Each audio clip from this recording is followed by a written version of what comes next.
Hello students, मैं अमन वर्मा आप सभी का स्वागत करता हूं आपके अपने चैनल पर। और आज का जो लेक्चर स्टार्ट कर रहे हैं वो कर रहे हैं कंप्यूटर नेटवर्क के बारे में। कंप्यूटर नेटवर्क क्या होता है?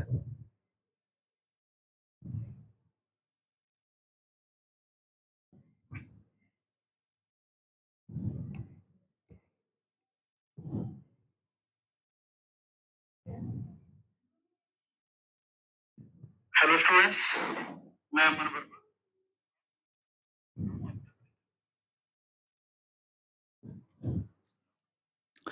तो स्टार्ट करते हैं। लेक्चर नंबर रहेगा हमारा ये 6।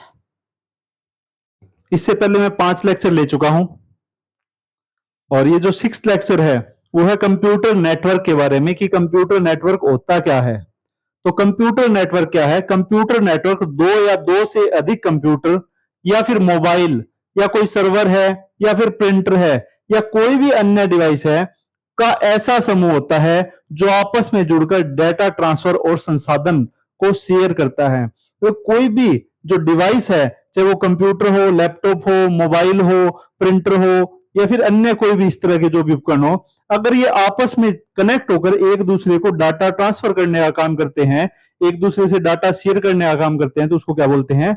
कंप्यूटर नेटवर्क बोलेंगे। सरल शब्दों में जब कई डिवाइस आपस में कनेक्ट होकर जानकारी भेजते और प्राप्त करते हैं उसे कंप्यूटर नेटवर्क कहते हैं। उदाहरण के लिए इंटरनेट के ऊपर हम काफी सारे लोग एक टाइम में है, काफी जो लोग हैं वो कनेक्ट रहते हैं। वाईफाई नेटवर्क है, मोबाइल हॉटस्पॉट है या फिर स्कूल ऑफिस के अंदर जो लैब होती है वहां जो नेटवर्क आपस में कंप्यूटर आपस में जुड़े हुए होते हैं उनको क्या बोलते हैं? नेटवर्क बोलते हैं। कंप्यूटर नेटवर्क की डेफिनेशन। कंप्यूटर नेटवर्क आपस में जुड़े हुए कंप्यूटरों और अन्य डिवाइसों का समूह है जो डेटा और संसाधनों का आदान प्रदान करते हैं।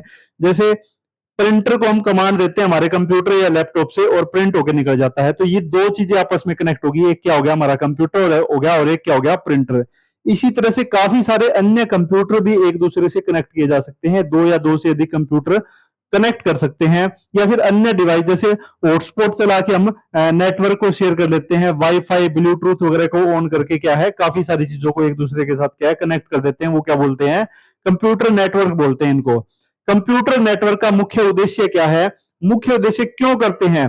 क्योंकि हमें डाटा शेयरिंग करना होता है। एक व्यक्ति को दूसरे व्यक्ति तक डाटा पहुंचाना होता है, देखना होता है। तो डाटा शेयरिंग के लिए, रिसोर्स शेयरिंग के लिए, कम्युनिकेशन के लिए, इंटरनेट एक्सेस के लिए या फिर फाइल ट्रांसफर करने के लिए या फिर सिक्योरिटी और बैकअप के लिए, इन चीजों का क्या है? मुख्य उद्देश्य हमारा कंप्यूटर नेटवर्क करने का उद्देश्य ये रहता है। उसके बाद नेक्स्ट इसी के अंदर क्वेश्चन आ जाता है, नेटवर्क के मुख्य कंपोनेंट कौन कौन से कंपोनेंट है? सबसे पहले आता है इसके अंदर सर्वर।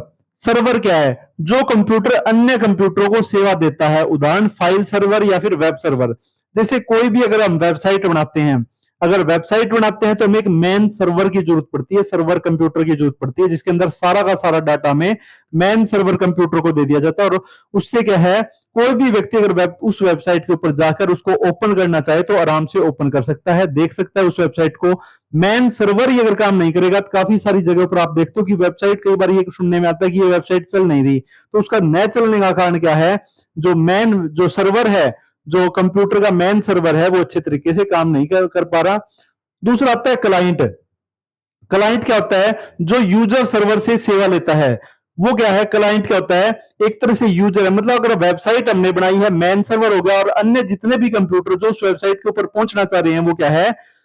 क्लाइंट हो जाते हैं। तो जो यूजर सर्वर से सेवा लेता है, मतलब मेन कंप्यूटर से जो सेवा ले रहे हैं हम, उससे जो डाटा आ रहा है वो क्या है? यूजर क्लाइंट हो जाता है। उसके बाद आता है एनआईसी। एनआईसी क्या है? नेटवर्क इंटरफेस कार्ड होता है। डिवाइस को नेटवर्क से जोड़ने वाला हार्डवेयर क्या है? एनआईसी क्या है? डिवाइस को नेटवर्क से जोड़ने वाला एक हार्डवेयर, एक तरह से पार्ट होता है ये कंप्यूटर का। उसके बाद मैन आ जाता है चौथे नंबर पे। अब क्या है?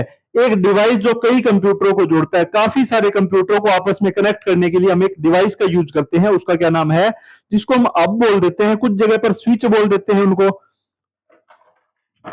या तो अब बोल देते हैं या स्विच। एक तरह से इस तरह का ये डिवाइस होता है। इसमें काफी सारे कंप्यूटर क्या है, लैन पोर्ट दे रखी है इसके अंदर काफी सारे, ठीक है।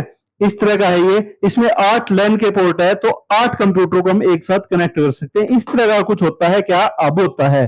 तो एक डिवाइस जो कई कंप्यूटरों को जोड़ता है। अगला नंबर आ जाता है स्विच का। ज्यादा अंतर नहीं है, नाम मात्र का ही दोनों में अंतर होता है। डेटा को सही डिवाइस तक पहुंचाता है, मतलब सर्वर कंप्यूटर से, मेन कंप्यूटर से अगर 7 अन्य डिवाइस जुड़े हुए हैं, तो कौन से कंप्यूटर के पास वो फाइल भेजनी है, वो कौन करता है, स्विच बताता है कि उस कंप्यूटर तक वो फाइल जानी है, कि कंप्यूटर 1 तक जानी है, 2 तक जानी है, 3 तक जानी है, 4 तक, कौन से कंप्यूटर के पास वो जो डाटा है वो जाएगा। उसके बाद आता है राउटर, अलग अलग नेटवर्क को जोड़ता है और इंटरनेट देता है। मतलब घर में अगर हमें इंटरनेट चलाना है तो किस चीज की जरूरत पड़ती है, या तो मॉडेम की जरूरत पड़ती है या फिर राउटर की जरूरत पड़ती है। तो अलग अलग नेटवर्क को जोड़ता है और इंटरनेट देता है। उसके बाद आता है मॉडेम, तो दोनों के अंदर ज्यादा अंतर नहीं है राउटर और मॉडेम में। मॉडेम क्या है, इंटरनेट सिग्नल को कन्वर्ट करता है, मतलब इंटरनेट के जो सिग्नल आते हैं, अलग अलग तरह से सिग्नल आते हैं, जो सिग्नल आता है उसको कन्वर्ट करने का काम क्या करता है, हमारा मॉडेम कर देता है। उसके बाद आता है 8 नंबर में पॉइंट, ट्रांसमिशन मीडिया। ये क्या है, डाटा भेजने का माध्यम है जिसके द्वारा डाटा हम भेजते हैं। अब दो तरह से किसी भी व्यक्ति के पास डाटा जा सकता है, एक तो वायर के द्वारा जा सकता है और एक वायरलेस मतलब बिना तार के जा सकता है, एक तार की सहायता से, एक बिना तार की सहायता से। तो ट्रांसमिशन मीडिया क्या है, डाटा भेजने का माध्यम है। दो प्रकार का, कौन कौन सा है, एक वायर्ड है एक वायरलेस है इसके अंदर।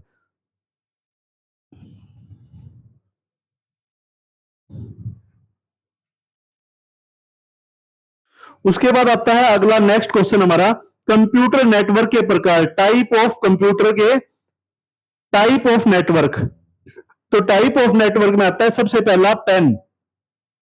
पेन का मतलब क्या है, पर्सनल एरिया नेटवर्क, मतलब छोटे क्षेत्र का नेटवर्क, बिल्कुल जो छोटा सा क्षेत्र है उसके अंदर जो कनेक्ट होते हैं। उदाहरण के लिए ब्लूटूथ या फिर मोबाइल हॉटस्पॉट, मतलब मोबाइल का अगर हॉटस्पॉट ऑन करते हैं तो उसके आस पास रहने वाले जितने लोग हैं वो तो कनेक्ट हो जाते हैं, लेकिन काफी दूर अगर कोई व्यक्ति बैठा है तो वो हॉटस्पॉट की मदद के साथ क्या है, कनेक्ट नहीं हो सकता।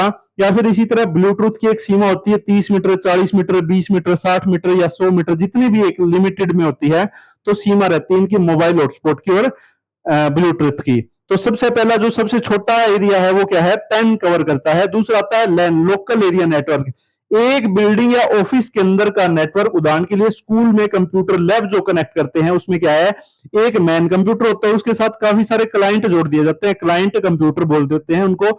छोटे छोटे पीसी होते हैं, वो मैन सर्वर की सहायता से ही चलते हैं।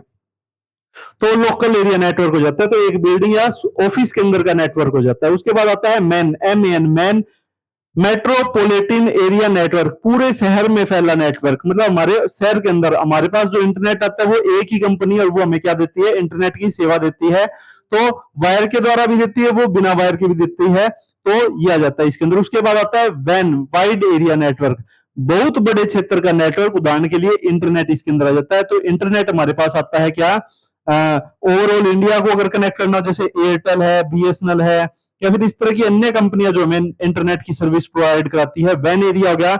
मैन भी कुछ हद तक इसमें आ जाता है, क्योंकि छोटी छोटी कंपनियां भी इसमें हमें नेटवर्क प्रदान करती है, तो ये भी इसमें आ जाता है।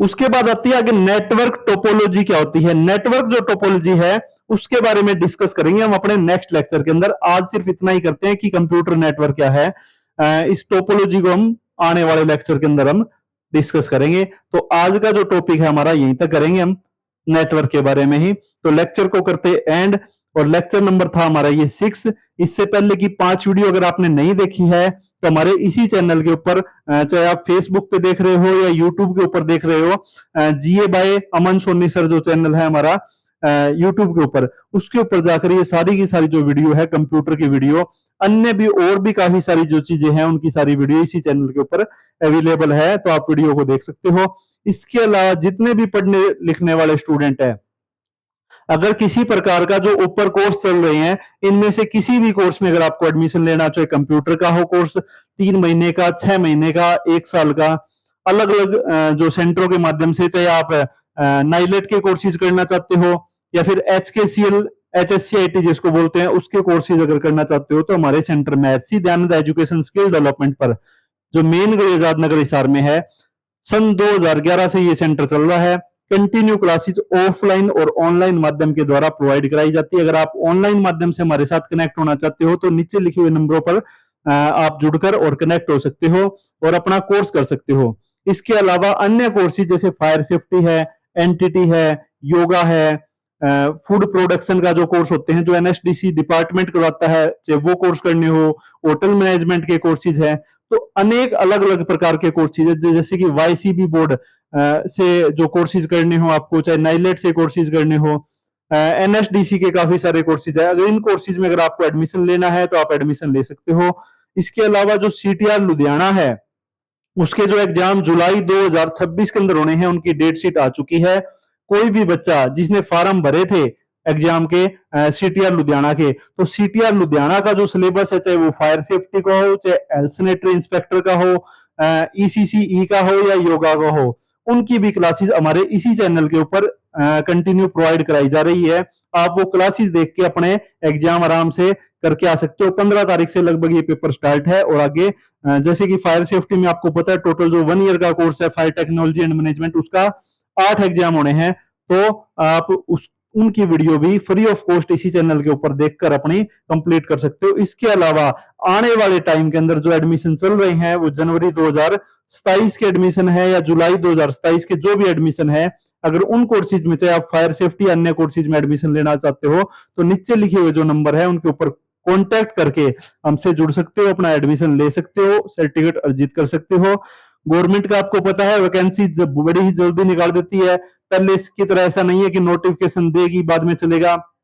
ग्रुप डी की वैकेंसी 4-5 दिन पहले इन्होंने वेटिंग लिस्ट निकाल दी है, बच्चों को ज्वाइन भी लगभग करवा चुके हैं। तो इसी तरह गवर्नमेंट का कोई भरोसा नहीं है कि आपका अगले महीने, 2 महीने बाद, 4 महीने बाद या लगाने को 1 साल भी लगा दे तो कभी भी कोई भी वैकेंसी आ सकती है। तो अपना जो भी कोर्सेज है वो कर आप सर्टिफिकेट लेके अपना जॉब को सिक्योर कर सकते हो। तो वीडियो को करते हैं एंड इसी जगह पे। वीडियो अच्छी लगी हो तो लाइक, शेयर और सब्सक्राइब जरूर करें। Thank you.